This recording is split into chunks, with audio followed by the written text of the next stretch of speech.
Professor Janet Lord has been at the forefront of ageing research for the best part of 25 years.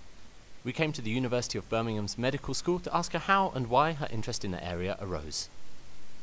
I think because I was literally always interested in how the body worked, and particularly what it was about the body that perhaps predisposed it to disease. So I was very interested in why all of our protections against disease seemed to go awry in certain situations. So that's why I went into research.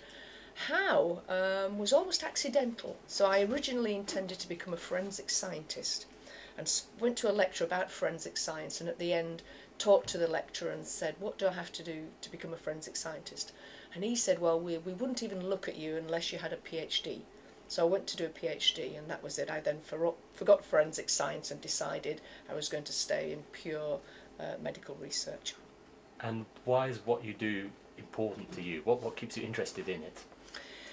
Well, I think the other thing I like about being a researcher is you've got this level of independence, so I can decide where my research goes. So my interest in ageing research came about 10 years ago, literally because the government had a funding stream and wanted to encourage people who were not already involved in ageing research to become involved.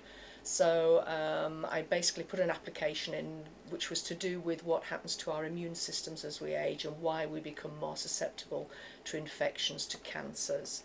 And that really hooked me. So I think it is important because we are increasingly an ageing population, demographics are changing, so we've now got more people aged over 60 than we have who are under 16.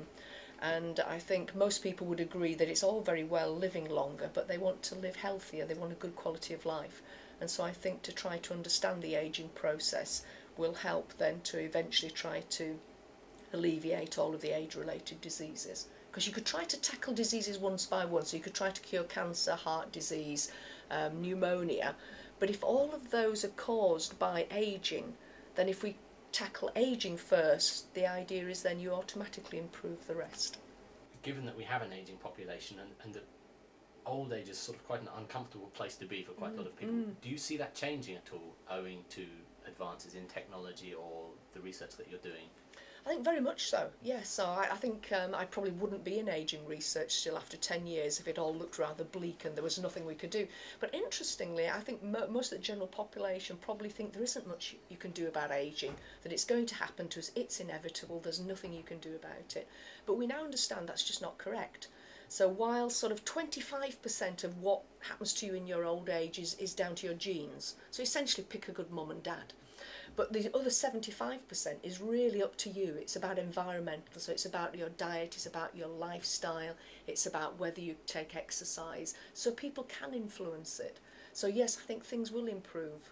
And the things that people can do later in their life when they actually come to be aware of the problems they're going to suffer when they're aging, is that not too late for that then to have an effect? No, absolutely not. That's the other revolution that's happened in the last 10 years. So we know from interventions in primates, so in monkeys and in rodents, in mice and rats, that you can do an intervention in what is equivalent to middle age and still have a difference. And this is what's really changed the whole ageing research field, that even that late you can make a difference.